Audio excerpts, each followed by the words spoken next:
Bagaimana kabar saudara hari ini? Saya tuh kalau jalan-jalan ini sudah mulai kecium bau liburan, saudara. Hari ini kita akan masuk pada bagian yang keempat ya. Kita akan masuk pada bagian yang keempat dari seri firman Family Blessing. Pada bagian yang keempat nih saya akan berbicara tentang yang namanya keluarga harmonis. Boleh nggak saudaraku, saya ajak kita tangkap dulu konsep utamanya. Since the very beginning, sejak dari awal Tuhan menciptakan keluarga, it was meant to be heaven on earth. Tangkap itu dulu. Sejak dari awal Tuhan kepingin keluarga itu adalah satu tempat di mana saudara bisa merasakan surga sekalipun saudara masih ada di bumi. Itu sebabnya saudaraku, saya ingin mengajak saudara untuk melihat seperti apa sih keluarga harmonis. Karena di dalam keluarga yang harmonis,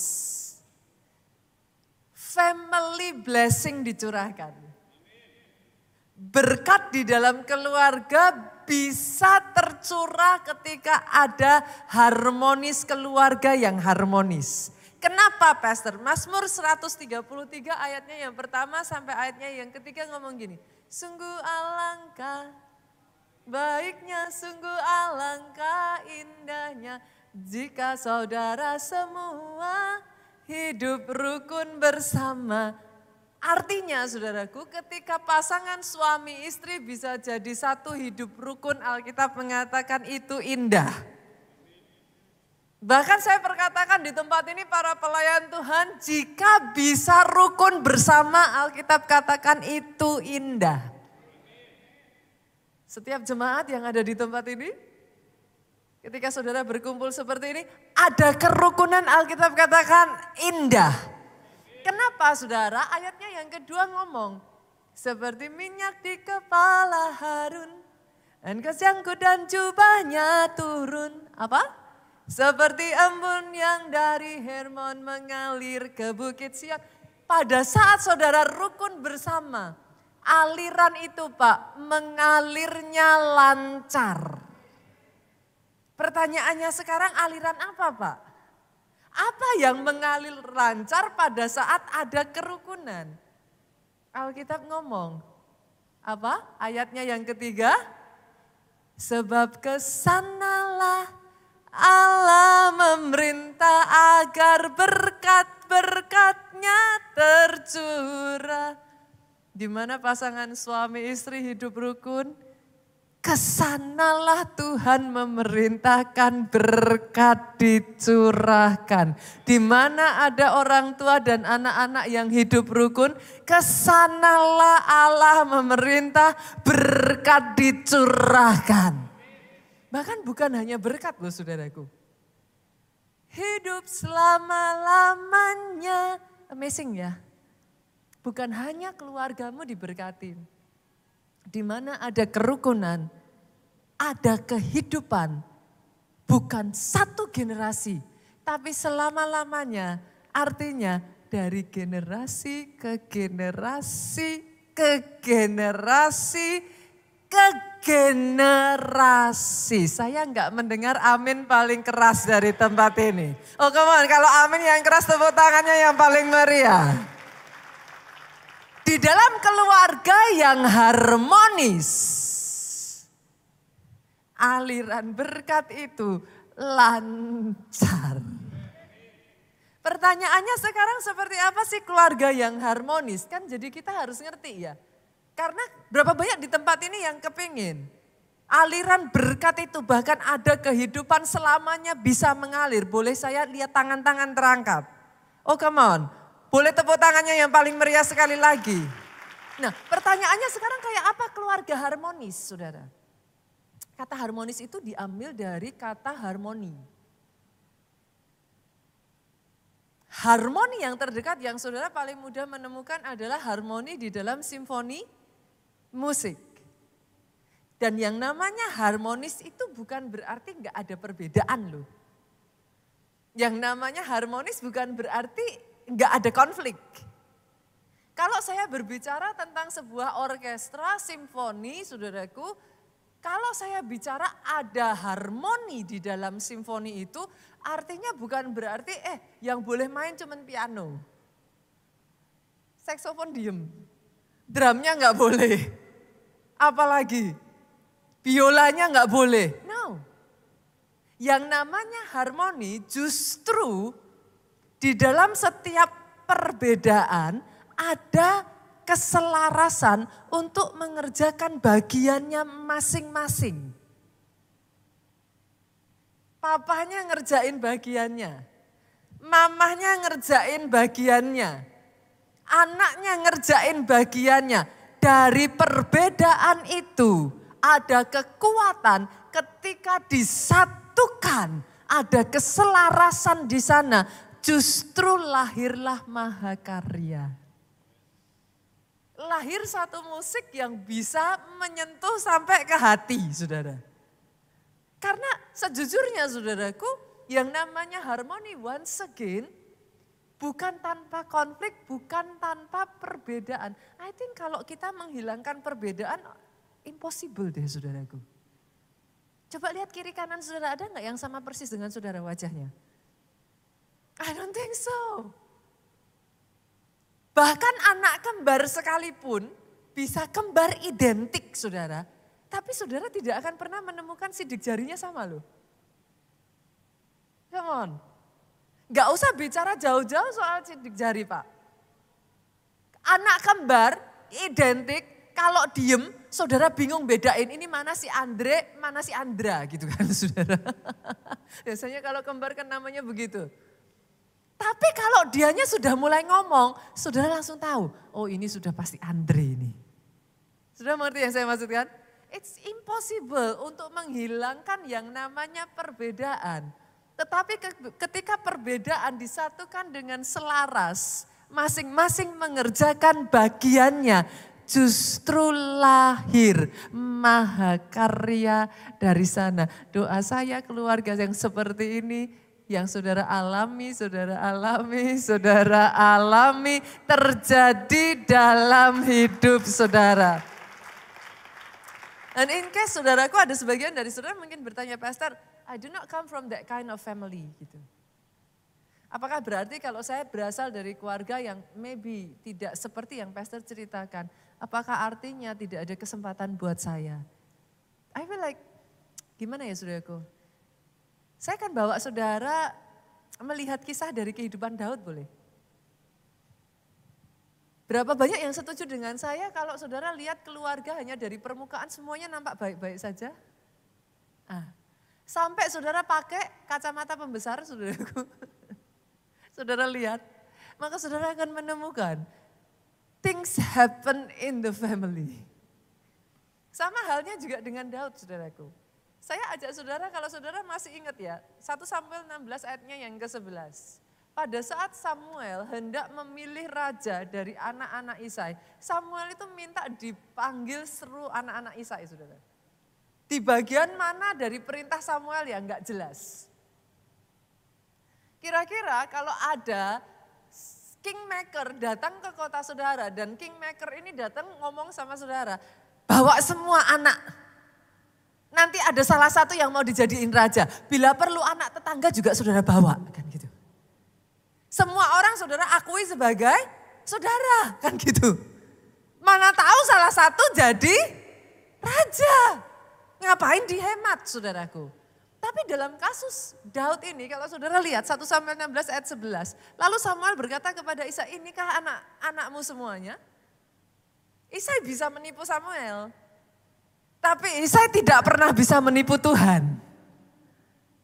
Tuhan ngomong enggak ada satupun. Samuel pusing dong, enggak mungkin Tuhan salah. Samuel tanya, ada anaknya lagi enggak? Dijawab, masih tinggal yang bungsu. Saudara bisa melihat nada reluctant di sini. Tetapi sedang menggembalakan kambing domba. Artinya apa? Ya masih ada, tapi lagi enggak di sini. Gitu. Saudara bisa nangkep yang saya maksudkan? Sampai-sampai Samuel harus maksa dan dia ngomong, suruhlah memanggil dia sebab kita tidak akan duduk makan sebelum ia datang kemari. Saudara bisa mengerti? Dalam keluarga pernah gak sih saudara ngalami ada aja Yang lain pokoknya ngerti aja, kalau diajak pergi yang lain ada. Tapi somehow tiba giliran saudara, entah gimana caranya nggak ngerti, saudara nggak dikasih tahu gitu. I don't know sih, ada nggak keluarga yang seperti ini? Ada sebagian orang tersenyum saudaraku. Somehow kalau ngumpul, kalau ada acara, yang lain tahu aja. Tapi giliran saudara, entah gimana, pokoknya terlewat saudaraku. Kira-kira Daud seperti itu. Setiap kali perkumpulan keluarga, Daud nggak pernah diajak. Bahkan ada satu momen saudaraku, ini saya bukain lagi ya, kita lihat ya, 1 Samuel 17, yuk maju lagi sedikit saudaraku. Seperti apa keluarga Daud? Kita lihat dari ayatnya yang ke-20, multimedia boleh dimunculin. 1 Samuel 17 ayatnya yang ke-20, saya buka deh dari Alkitab saya sendiri. Oke, singkat cerita saudaraku, saya bacakan dulu ayat 20. Lalu Daud bangun pagi-pagi, ditinggalnya kambing domba pada seorang penjaga, lalu mengangkat muatan dan pergi, seperti yang diperintahkan Isai kepadanya. Berarti Daud pergi atas perintah siapa? Atas kemauannya sendiri bukan? Berarti kalau dia diperintahkan ayahnya dan dia taat, dia bangun pagi-pagi, dia anak yang baik enggak? Baik saudaraku. Bahkan saudara di sana dikatakan, sampailah ia ke perkemahan ketika tentara keluar untuk mengatur barisan dan mengangkat sorak perang. Orang Israel dan orang Filistin itu mengatur barisannya, barisan berhadapan dengan barisan. Daud menurunkan barangnya, meninggalkan di tangan penjaga barang tentara, berlarilah Daud ke tempat barisan. Lihat ini, sesampainya di sana bertanyalah ia kepada kakak-kakaknya, apakah mereka selamat? Berarti Daud sebagai seorang adik pengen ngecek keadaan kakaknya, baik apa enggak? Baik. Langsung terjun ya saudaraku, kita turun ya ayat 28, lihat saudara. Nanti saudara kalau lanjutkan di rumah sendiri, saudara akan ngerti yang saya maksudkan. Ayat 28 saudaraku, Eliab kakaknya yang tertua mendengar perkataan Daud kepada orang-orang itu, bangkitlah amarah Eliab kepada Daud sambil berkata, mengapa engkau datang dan pada siapa kau tinggalkan kambing domba yang 2-3 ekor itu di padang gurun? Tujuannya Daud baik, dia disuruh papanya, dia menanyakan keselamatan kakaknya. Tapi kakaknya justru ngomong, aku kenal sifat pemberanimu dan kejahatan hatimu. Engkau datang kemari dengan maksud melihat pertempuran. Kira-kira kalau itu saudara, enak enggak sih digituin saudara? Boro-boro dia udah sibuk, ditinggalin semuanya. Pagi-pagi bener dia harus bangun, nganterin makanan. Nyampe di tempat bukannya terima kasih, yang diterima kamu ngapain kesini? Saudara bisa lihat, dari 2 ayat ini saja, saudara sudah bisa menemukan kira-kira seperti apa keadaan keluarganya Daud. Tidak baik-baik saja saudaraku. Tapi hari ini boleh nggak saya ngomong sama saudara? Terlepas dari seperti apa keluargamu, dari mana engkau berasal, Tuhan sanggup pakai setiap dari saudara, tidak peduli seperti apa latar belakangmu. Oh, saya boleh mendengar kata amin yang paling keras dari tempat ini. Saya berdoa hari ini tidak ada satupun di antara saudara yang membatasi Tuhan memakai engkau. Tidak peduli seperti apa kehidupan Daud saudaraku, keadaan keluarganya. Ternyata Tuhan bisa pakai Daud.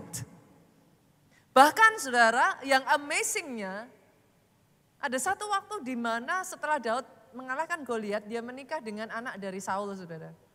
Dia menjadi menantu raja. Once again, kali ini dikejar-kejar mau dibunuh sama mertuanya bu. Sama keluarga ditolak, sama mertua mau dibunuh saudara. Dalam nama Yesus gak ada yang keadaannya seperti ini saudaraku. Kadang-kala kita bertanya ya, why Lord? Tapi saya akan mengajak saudara, saya membawa saudara.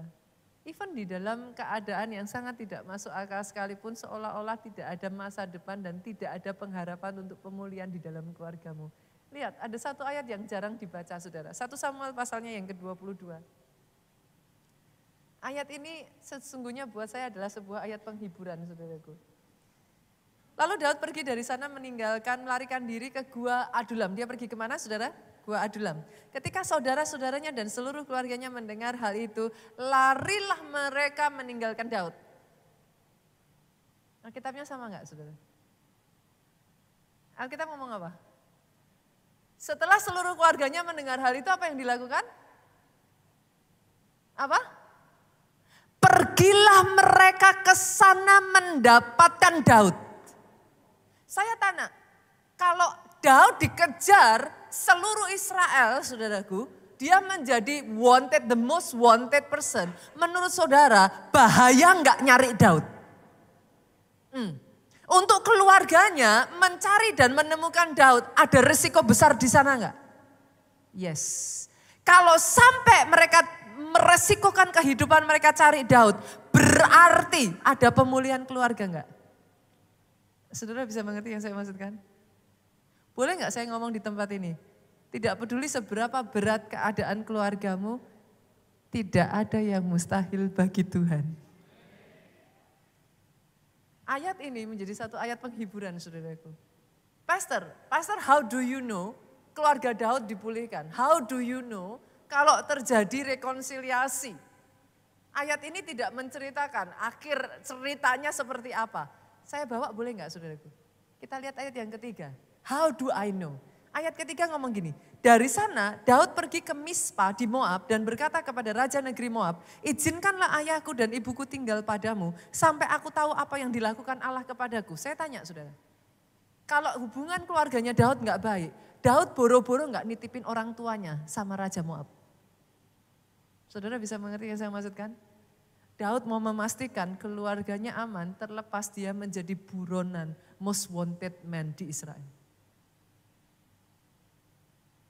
Amazing ya, saudaraku. Terjadi pemulihan. Saya enggak tahu seperti apa keluarga saya, keluarga saudara, tapi doa saya, konsep awalnya, since the very beginning Pak, Tuhan menciptakan keluarga, dia mau ada heaven on earth. Hari ini melalui firman ini doa saya ada keluarga-keluarga di tempat ini yang dipulihkan oleh Tuhan. Oh come on, kalau mau tepuk tangannya boleh yang paling meriah. Boleh sekali lagi tepuk tangan yang paling meriah buat Yesus Tuhan kita. Terjadi atas keluargamu. Amin. Bahkan bukan hanya itu saja saudara. For some of you, buat sebagian dari saudara, apa yang saudara alami di keluarga might not be nice. Tapi sadarkah saudara, kadang apa yang kau alami diizinkan Tuhan terjadi, justru ada rencana Tuhan di balik semuanya itu. Boleh enggak? Tadi kita balik lagi, 1 Samuel 22, kita buka ayatnya yang kedua yuk. Menarik sekali saudaraku. Berhimpunlah juga kepadanya, kepada Daud, setiap orang yang dalam kesukaran, lihat saudara. Setiap orang yang dikejar-kejar tukang piutang, wow. Setiap orang yang sakit hati, maka ia menjadi pemimpin mereka, bersama dengan dia ada kira-kira 400 orang.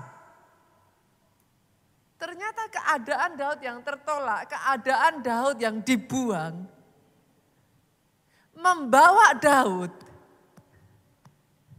bisa bersentuhan dengan orang-orang dengan keadaan yang sama.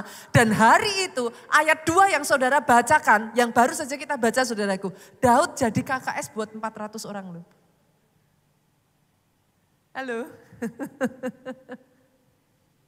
Sadarkah saudara, yang tidak mengenakan yang Tuhan izinkan terjadi atas hidupmu, seringkali dipakai Tuhan untuk jadi berkat dimanapun engkau berada. Jangan pernah batasi cara Tuhan memakai engkau. Kadang-kala yang engkau alami Tuhan mau ambil lukamu, Tuhan mau ambil keadaanmu yang terpuruk, Tuhan mau ambil situasimu yang terjepit yang tidak menyenangkan. Dan melalui hidupmu ketika dia pulihkan engkau, ada 400 orang di belakang sana menantikan engkau.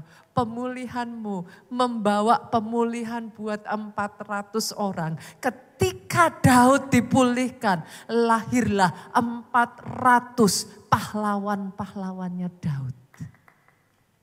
Oh come on. Come on.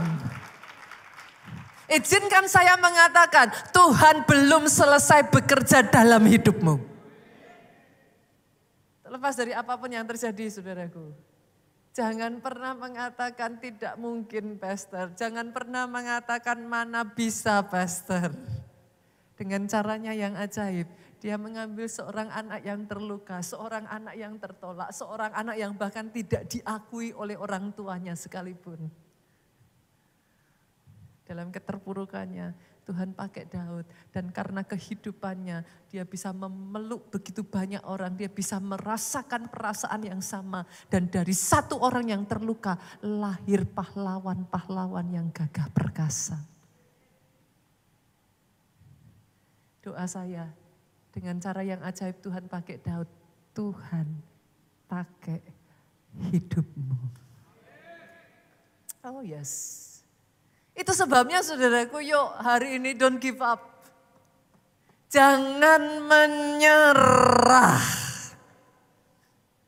Karena yes, Tuhan mau ada keluarga yang harmonis. Pemulihan satu keluarga membawa pemulihan pada keluarga-keluarga yang lain. Pastor, kalau gitu what should I do, Pastor? Bagaimana, apa yang harus saya lakukan? Kalau saat ini keluarga saya nggak baik-baik saja, apa yang harus saya lakukan? Yang pertama, saya bagikan 3 boleh? Yang pertama, yuk evaluasi dulu yuk. Kenapa? Kayaknya paling susah ngobatin orang yang nggak merasa dirinya sakit deh. Yang sepakat katakan amin. Bukankah kejujuran awal dari pemulihan? Akui dulu saudara. Saya nggak tahu seperti apa keadaanmu. Ada sebagian orang yang menutupi, ada sebagian orang yang berusaha menyembunyikan, ada sebagian orang yang, I don't know, berusaha lari. I hope di hadapan Tuhan saudara mengakui seperti apa keberadaan keluargamu. Dari sebuah kejujuran, kau angkat di hadapan Tuhan, membuka pintu pemulihan terjadi atas keluargamu.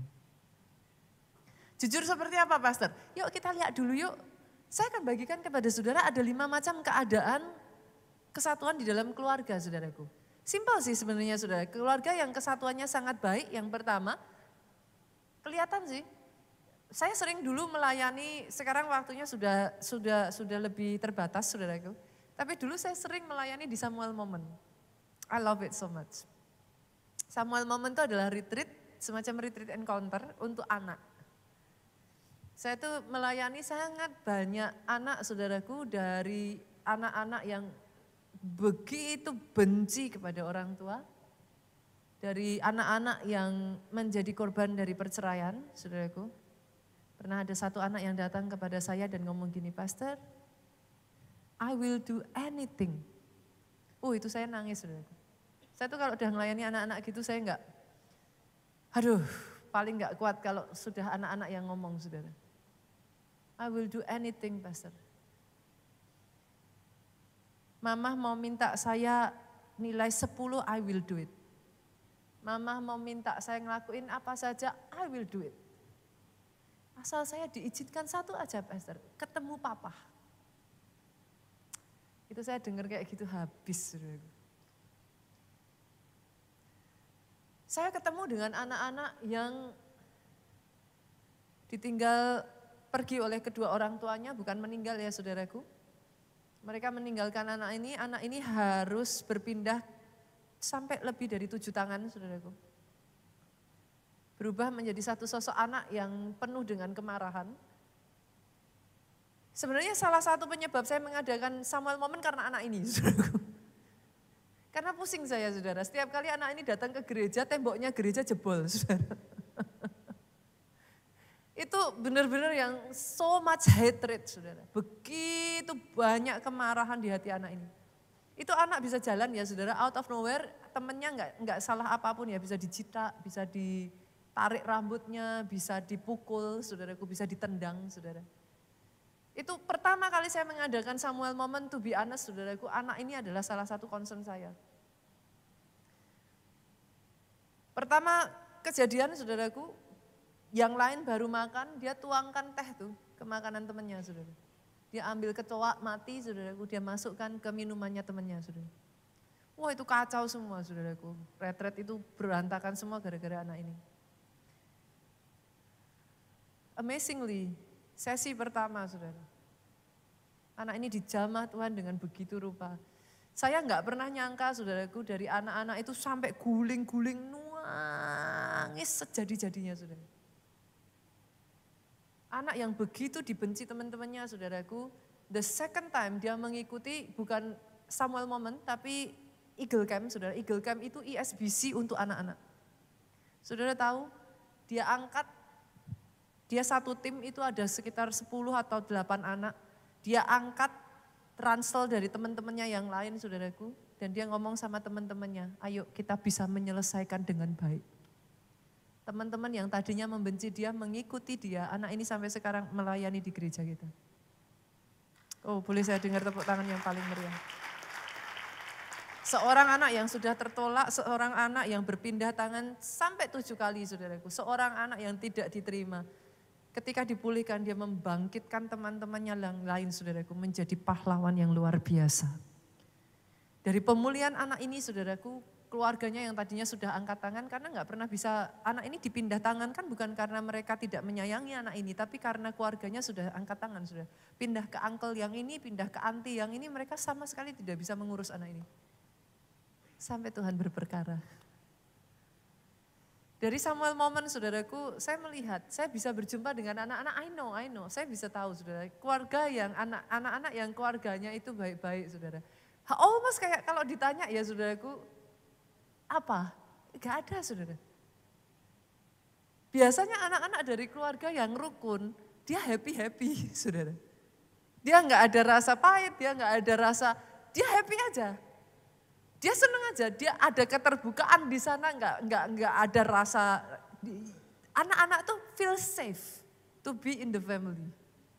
Mereka tidak, biasanya justru saya menemukan anak-anak dari keluarga yang, maafkan saya saudaraku, ada problem saudara, biasanya tumbuh lebih dewasa dari kebanyakan anak yang lain. Kadang kalau saya ketemu anak-anak yang seperti ini, to be honest saudara, itu membuat saya sedih. Karena masih kecil tapi very, apa ya saudara, dia sudah tahu triknya. Dia tahu kalau sama mami nggak boleh ngomong gini, kalau sama papi nggak boleh ngomong gini, kalau saya nggak hati-hati then something happen.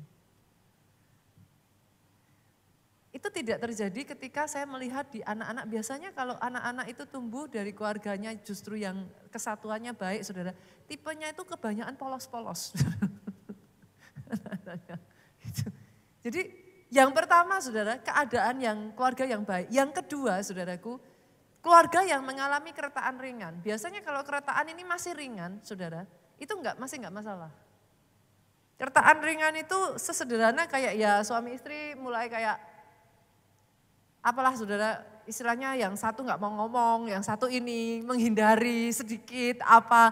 Tapi biasanya kalau keretaannya masih ringan, timbangannya ini masih baik saudara, deposit dengan kreditnya itu masih imbang saudara.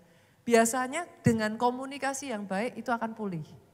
Pesan saya kalau ada keretaan ringan seperti ini, jangan dibiarkan ya Bapak Ibu. Segera cari waktu untuk komunikasi sehingga cepat terjadi pemulihan. Yang ketiga saudara, keretaan yang sedang. Keretaan sedang ini biasanya masalah terulang, terus menerus, mulai di sini kayak jaga jarak. Pernah nggak ngeliat keluarga seperti itu sudah? Masih baik, masih bisa ngumpul Pak. Tapi kayak kamu di sana, aku di sini gitu. Hati-hati kalau ngomong, jangan sampai salah ngomong saudara. Itu keretaan sedang. Yang keempat, keretaannya sudah berat. Kalau keretaan berat biasanya saudaraku, rasa percaya terhadap satu dengan yang lain mulai hilang. Kalau sudah seperti ini Pak, kumpul aja kayaknya udah mulai susah. Ya bisa kumpul sih, tapi ya satu dengan yang lain kalau nggak hati-hati curiga gitu. Biasanya sudah kayak apa ya, that's you are on your own lah kayak gitu. Yang kelima saudara, memang yang sudah terpecah belah. Nah biasanya tergantung kalau keluarganya masih menjaga biasanya nggak akan muncul, tapi ada yang bahkan sudah nggak malu untuk menunjukkan di depan umum. Memang ya sudah nggak baik-baik gitu saudaraku. Nah, Pastor, why do I have to know ini semua? Efesus 5 ayat 15 ngomong seperti ini, saudaraku. Karena itu perhatikanlah dengan seksama bagaimana kamu hidup. Janganlah seperti orang bebal tetapi seperti orang arif. Firman mengingatkan kita, yuk perhatikan, how do we live? Evaluasi yuk, cek yuk. Dan firman ngomong, perhatikan apa? Bagaimana, apakah engkau hidup seperti orang bebal ataukah seperti orang arif? Pertanyaannya hidup seperti orang arif kayak apa? Turun yuk, kita lihat yuk. Seru ini saudara. Saya gak akan membahas tentang ini, tapi ayat ini menunjukkan kepada kita lihat yuk. Ayatnya yang ke-16, ngomong apa saudara? Orang yang arif itu seperti apa? Pergunakan waktu yang ada karena hari ini jahat. 17, sebab itu janganlah kamu bodoh. Tetapi apa? Usahakanlah supaya kamu mengerti. Berarti kalau saya balik, orang yang tidak mengerti kehendak Tuhan, Alkitab ngomong, yang ngomong saudara. Dan by the way, sorry loh saudaraku, it's your duty. Adalah tanggung jawab saudara untuk ngerti apa yang Tuhan mau loh. Pastor, gimana kita ngerti yang Tuhan mau? Senggol kiri kanan, baca Alkitabmu. Gak ada cara lain saudara. Hiduplah dengan bijak. Yang pertama evaluasi yuk. Gimana? How is your family? Dan kalau hari ini ada yang mulai keretaan ringan, jangan dibiarkan. Biarlah dari firman ini saudaraku, keretaan ringan yang besar dikecilkan. Masalah besar dikecilkan, masalah kecil dihilangkan. Sehingga ada pemulihan. Yang kedua, Pastor, terus gimana supaya keluarga saya bisa harmonis? Sadarkah saudara, keluarga harmonis tidak lahir dengan sendirinya? Oh, saya ulang saudaraku. Sadarkah saudara, keluarga harmonis yang pertama butuh visi. Amsal pasalnya yang ke-29 ayat 18, where there is no vision, the people perish. Di mana tidak ada visi, umatku binasa. Keluarga tanpa visi itu seperti kapal berjalan tanpa kompas. Banyak suami istri bisa menikah tapi enggak punya visi buat keluarganya. Berapa banyak di sini yang sudah punya anak, boleh lambaikan tangan? Oh, saya melihat tangan-tangan terangkat. Oke. Pertanyaan saya, saudara kepingin anak-anak saudara seperti apa? Adakah visi? Saudara kepingin keluarga saudara seperti apa? Kebanyakan yang saya tanya jawabannya kayak gini, ya keluarga aja Pastor. Tapi saudara nggak bisa bilang sama saya, Pastor, saya akan bawa keluarga saya seperti ini. Nanti anak saya akan seperti ini. Kehidupan mereka akan seperti ini. Saya mau keluarga saya jadi seperti ini. Keluarga itu basically ya saudaraku, di sini yang kalau saudara sudah menikah atau saudara belum menikah saudaraku, boleh nggak sih punyai visi untuk keluargamu? Jangan hanya go with the flow. Punya visi. Visi itu seperti apa? Keluarga itu basically seperti tanah kosong saudara. What do you do with it? Ada orang-orang yang tanahnya dibiarkan kosong bu, sampai-sampai ilalang tumbuh pak. Pernah gak sih lihat rumah yang kayak ilalang tumbuh terus kayak tanaman-tanaman liar tumbuh? Kira-kira loh, saudara suka gak sih nongkrong di rumah seperti itu? Perasaannya gimana pak kalau lewat di rumah yang seperti itu? Creepy ya? Horor katanya. Loh horor loh saudara. Tahukah saudara keluarga yang tanpa visi bisa horor? Loh benar. Banyak orang berpikir akan menikah, setelah menikah mau dikemanakan keluarganya, enggak mikir. Mau diapain? The family. Saya berdoa pasangan-pasangan di sini yang belum menikah dan akan menikah punya visi untuk keluargamu. Oh harus saudaraku. Karena ada tanah, kalau dikerjakan, yes dia bisa jadi taman yang indah. Taman yang indah, saudaraku, berapa banyak saudara senang duduk-duduk dan di situ muncul inspirasi. Nah, keluarga yang ada visi, orang lain lihat kehidupan saudara, justru terinspirasi dari keluargamu. Jangan dibiarin, jangan jadi tanah kosong. Tanah kalau sudah horor saudara dijual harganya rendah. Saudaraku. Itu. Tapi tanah yang sama saudara kelola jadi hotel, nilainya jauh lebih tinggi. Tanah yang sama saudara kelola jadi gedung bertingkat, gedung mewah. Di sana bisa jadi tempat orang-orang juga bekerja. Berapa banyak di sini yang keluarganya melalui keluarga saudara, ada banyak orang yang hidupnya diberkati, justru berhasil melalui kehidupan keluarga saudara. Saya enggak mendengar kata amin yang paling keras. Kalau ada visi, saudara akan mulai menata keuangan keluarga. Kalau ada visi, saudara akan mulai mengarahkan anak-anak saudara, arah pendidikan apa. Di mana where there is no vision, my people perish. Jangan heran ada banyak anak-anak yang akhirnya bingung mau apa karena orang tuanya juga bingung. Boleh? Halo? Start with vision. Dimulai dari visi. Mulai, pastor, visi itu gimana caranya? Lihat kelebihan anakmu. Lihat kekurangan anakmu. Oh, anak saya ini kok pinter ya? Kok suka ya? Kok kayak kalau yang lain di depan kamera malu, kok yang ini suka kamera loh. Dia bisa dengan sangat natural ngobrol di depan kamera. Dorong saudaraku, nggak ada salahnya jadi YouTuber. Anak saya ini kok pinter gambar ya? Anak di tangan orang tua yang tepat ya saudaraku, firman Tuhan ngomong. Seperti anak panah di tangan pahlawan, dia akan mencapai target dan akan menembus target yang tinggi. Jangan salah loh saudaraku. Saudara kenal orang anak-anak saudara enggak? Para orang tua, halo? Saudara kenal enggak kelebihan dan kekurangan anak saudara? Do you help them?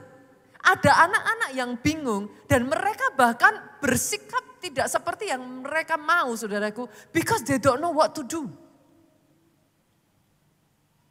Ketika orang tua ada bersama dengan anak-anak, mengatasi kadang ada anak-anak yang punya leadership yang besar, tapi jadi keras saudara. Kalau orang tuanya bisa mendampingi, mengasah anak ini, leadershipnya jangan dihancurkan. Leadershipnya diasah, tapi diarahkan ke titik yang tepat, karakternya dibentuk. Anak itu akan menjadi anak yang tangguh, menjadi pemimpin di antara sekitarnya saudaraku, justru menjadi anak yang bisa diandalkan. Senggol kiri kanan, punyai visi untuk keluargamu. Para suami, boleh saya lihat tangan-tangan terangkat? Halo para suami? Percaya enggak saudaraku, saya ada sebagaimana saya ada karena saya punya suami yang bisa melihat visi di dalam kehidupan saya. Istri yang sama saudara bisa jadi istri yang merepotkan, istri yang menyebalkan, istri yang sama bisa jadi istri yang luar biasa ketika punya suami yang punya visi di dalam keluarga. Which one are you? Yang mana? Para wanita, halo? Jangan menikah dengan suami yang tidak punya visi atas keluargamu. Pastor sudah terlanjur, apa boleh buat saudaraku? Nah kalau saudara belum menikah, make sure suamimu adalah imam. Bawa suamimu untuk kenal dengan Tuhan, sungguh-sungguh dengan Tuhan. Bawa suamimu bersama-sama berjuang.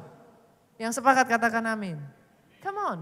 Keluarga yang bisa melihat visi saudaraku, enggak akan sama dengan yang enggak ada visi.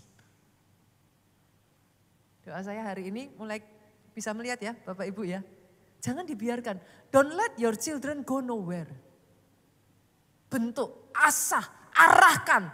terus dampingi.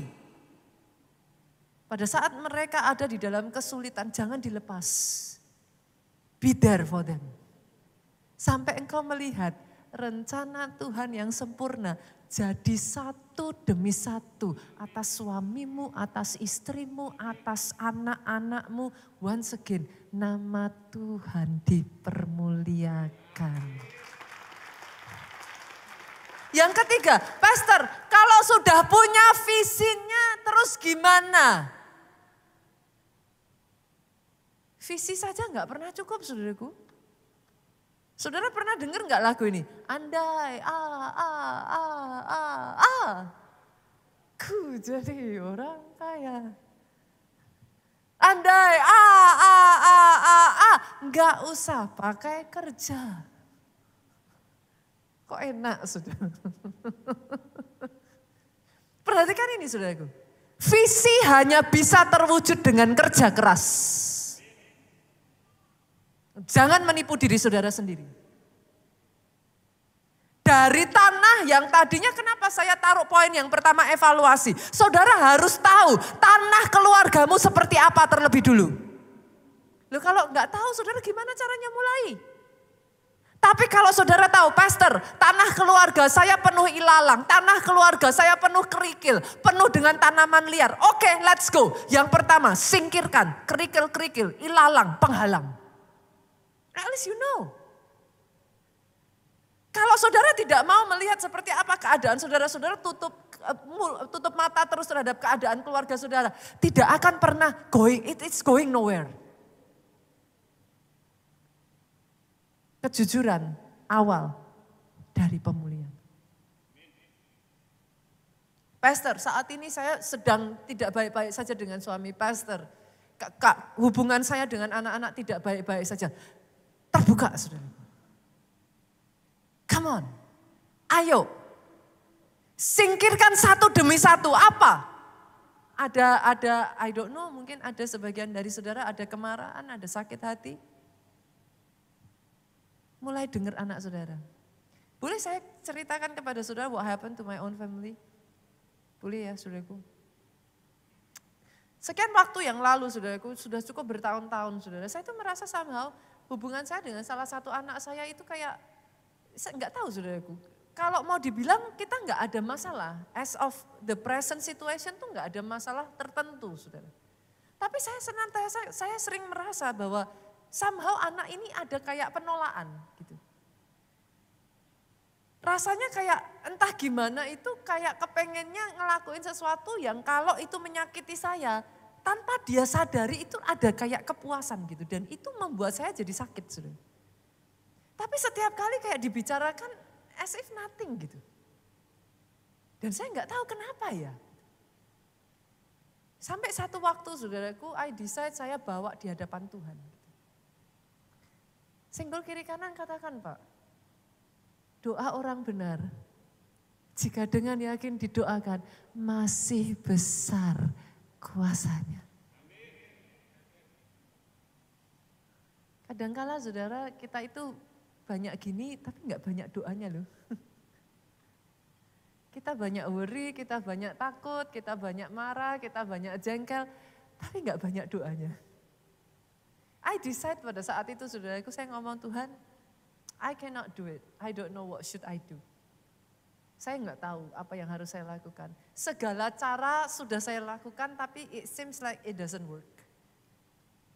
Satu kali, saudara, pada saat saya berdoa, Tuhan tuh kayak kasih hikmat, saya deketi. Ngobrol. Dan gak gampang, saudara, ngajak ngobrol anak saya yang satu ini. Kayak tertutup gitu. Udah kayak close door gitu. Tapi waktu itu entah gimana, saudara, ketika kita bawa di dalam doa, amazingnya dari Tuhan, dia tetap Tuhan yang masih bekerja loh.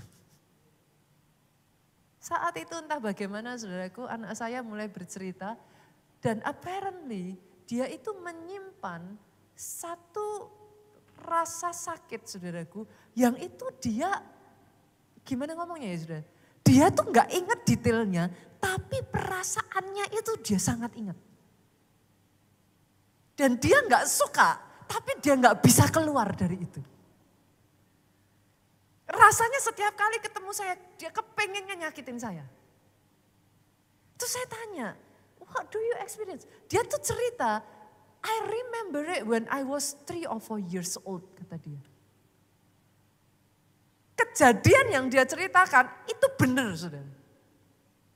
Ceritanya persis sama, yang dialami sama, hanya saja pada saat itu dia melihat dari sudut pandangnya dan dia nggak ngerti yang terjadi.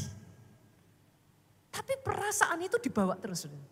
Sampai ketika saya dengar itu saya kaget dan saya bilang, Non, anak saya tiga-tiganya cewek, saudaraku, jadi saya panggilnya Non. Non, kamu ingat gak pada saat itu yang terjadi apa? I remember this and that, kata dia. Tahukah kamu pada saat itu kamu seperti ini? No, I don't know, dia bilang. If you were me, dengan situasi seperti itu, apa yang akan kamu lakukan? Dari situlah dia tiba-tiba understanding itu muncul, saudara. Yang tadinya dia dapat gambaran sebuah kejadian yang sama, but it's not clear. Dia melihat hanya dari situasi sudut pandangnya. Setelah saya bawa itu, dia mengerti dan tiba-tiba saudara ada sesuatu yang lepas. Hari itu seperti kayak yang tadinya sudah begitu keras, es itu seperti meleleh, saudara. Dan sejak dari saat itu saya melihat gradually anak saya berubah total. How do I know? Itu kejadian yang sudah terjadi even like anak saya itu baru usia 3-4 tahun, saudara. As parents, berapa banyak yang setuju dengan saya? Kita butuh Tuhan. Kadang ada hal yang kita lakukan, it was meant to be good. Tapi kadang ditangkap anak berbeda loh, saudaraku.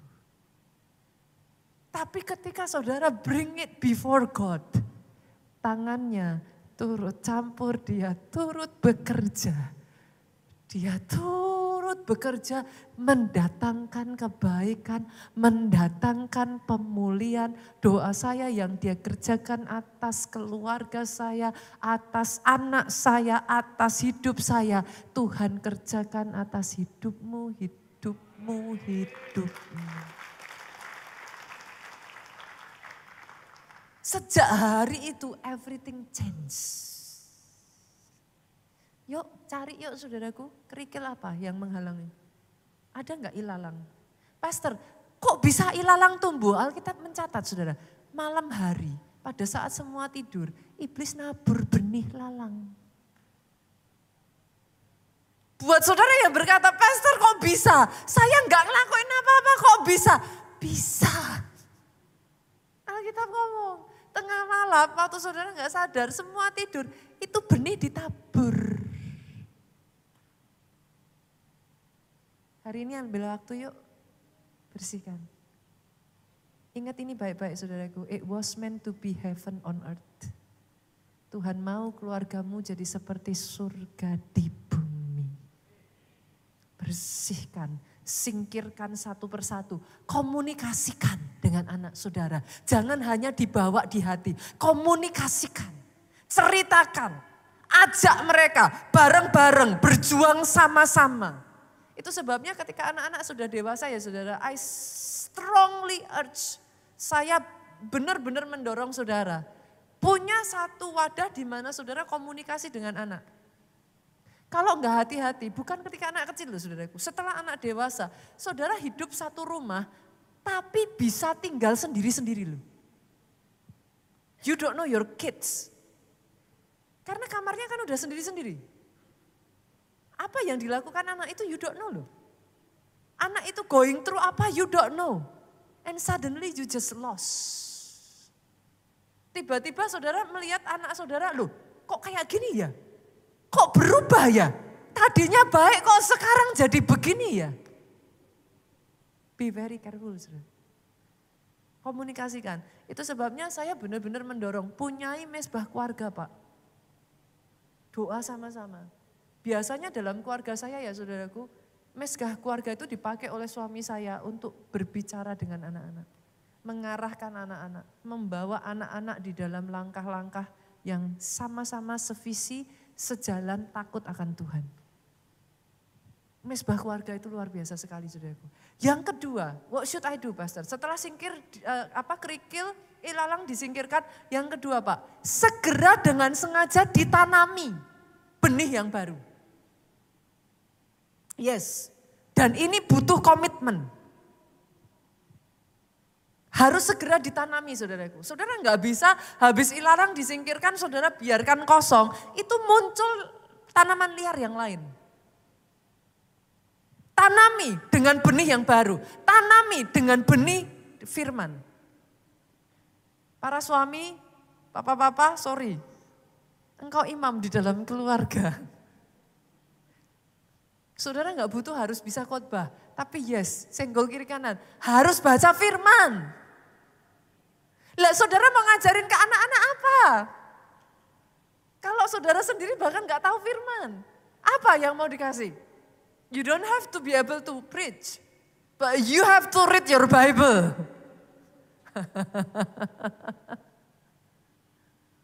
Dalam hal ini saya bersyukur, saudaraku, saya punya suami yang luar biasa.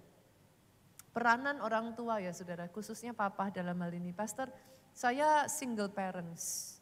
I know it's not easy, saudara. Apakah bisa dilakukan oleh ibu? Bisa.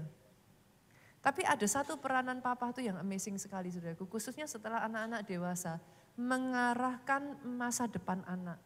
Itu menjadi peranan ayah, papa yang sangat besar sekali. Saya bersyukur dalam hal ini Pastor Joe mengambil peranan besar dalam hal ini. Ada momen-momen papa-papa di sini boleh lambaikan tangan lagi. Jangan malu dating sama anak saudara ya. Kadang-kala merasa aneh gitu ya saudaraku ya. Khususnya anak perempuan saudara. Yes. Kadang saya tuh ditanya ya, Pastor Jo kok jalan sama perempuan lain gitu saudaraku. Lah anak saya tuh tingginya sama saya aja udah lebih tinggi anak saya saudara. Jessica itu kalau jalan sama papanya, saya tuh pernah sekali ditanya orang ya saudara. Terus saya tuh renungin sendiri, saya pikir oh ya masuk akal juga ya. Kadang Jessica tuh kalau jalan sama Pak Jo, dipeluk saudara, itu kepala bisa taruh di pundaknya Pak Jo saudara. Itu kalau orang gak tahu kan dipikirnya kayak pacaran kan saudara. Tapi tahukah saudara hubungan kedekatan antara anak wanita dengan papa itu menimbulkan rasa tenang dan aman. Dan dia akan memiliki hubungan yang sehat saudaraku. Ketika nantinya dia membangun keluarga.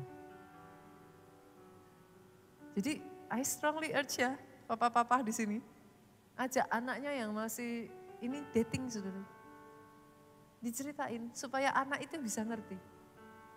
Kadang Jessica tuh bahkan kalau pergi berdua sama Pak Jo ya, anak saya yang nomor 2 Gaby juga sama saudara. Itu bisa yang berdua sama papanya pergi, ngobrol itu bisa berjam-jam. Dan justru malah papanya yang ngarahin dia nanti kemana nih arahnya. Nanti masa depannya seperti apa nih. Karena anak tuh gak langsung ngerti loh saudaraku mau ngapain gitu. Boleh saya panggil di sini keluarga Allah? Halo? Yuk. Tanamkan buat anak-anak saudara. Sehingga satu keluarga tumbuh. Menjadi keluarga yang harmonis. Ayah mengerjakan bagiannya, ibu mengerjakan bagiannya, dan anak-anak mengerjakan bagiannya. Yuk bangkit berdiri sama-sama. Kita katakan, di keluargaku Tuhan. Bawa keluargamu di hadapan Tuhan, saudaraku. Berkati dan lindungi semua. Jagai Tuhan, satu demi satu. Jagaiku. Sementara saudaraku, anak-anak saudara bertumbuh menjadi dewasa. Satu hari mereka akan menemukan pasangan hidup mereka. Mereka kembali akan membangun keluarga mereka. Bawa terus di hadapan Tuhan. Dampingi, jangan lepaskan saudara.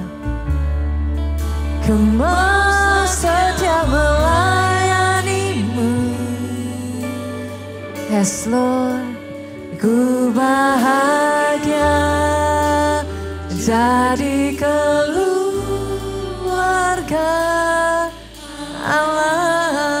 Yang pertama saudaraku, saya nggak tahu seperti apa keadaan keluargamu. Mungkin ketika firman ini bahkan disampaikan sebagian dari saudara-saudara merasa bersalah. You have a guilty feeling, saudara merasa kayak malu. You do not have that kind of family.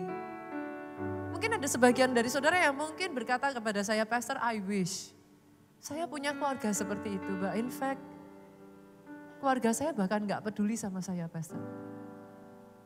In that case, saudaraku, saya harus ngomong kepada saudara, Tuhan bisa pakai keadaan seperti apapun engkau dengan cara yang ajaib. Ketika kau izinkan untuk hidupmu dibawa di hadapan Tuhan ya saudaraku. Sehancur apapun engkau, bahkan Daud bisa dipakai untuk membangkitkan pahlawan-pahlawannya di dalam gua Adulam lewat kehancuran dari hidupnya. So, certainly Tuhan gak bisa dibatasi. Pengalaman yang buruk yang diizinkan terjadi di dalam kehidupan saudara, di tangan Tuhan bisa diubah menjadi kesaksian yang dahsyat. Jangan menyerah ya saudaraku. If that is the case you have. Dan saudara mengatakan, Pastor, apa yang harus saya lakukan? Bawa hidupmu di hadapan Tuhan. Tapi yang kedua, engkau yang akan membangun keluarga. Even dari keluargamu yang mungkin tadinya hancur. Yuk bangunlah keluarga yang harmonis. Kenapa? Kesanalah berkat dicurahkan. Dan gak ada yang lebih Tuhan inginkan selain semua anaknya di tempat ini diberkati. Apa yang dikerjakan tanganmu diberkati Tuhan. Kehidupan itu mengalir di dalam keluargamu. Berapa banyak yang mau datang di hadapan Tuhan. Berapa banyak yang mau berseru, Tuhan, kami bawa hidup kami di hadapan-Mu, ampuni kami Tuhan. Kalau kami belum menjadi anak yang baik. Ampuni kami Tuhan kalau kami belum menjadi orang tua yang baik. Tolong kami Tuhan. Sehingga di dalam kehidupan kami, iblis tidak ambil alih. Sehingga di dalam kehidupan kami, apapun yang terjadi yang Tuhan izinkan, tidak dipergunakan iblis untuk semakin menghancurkan. Tetapi bahkan even di dalam semua yang Tuhan izinkan terjadi. Kalau toh tidak ada siapapun saudaraku, ada satu pribadi yang terus ada bersama dengan saudara di semua musim hidupmu. Namanya adalah Yesus.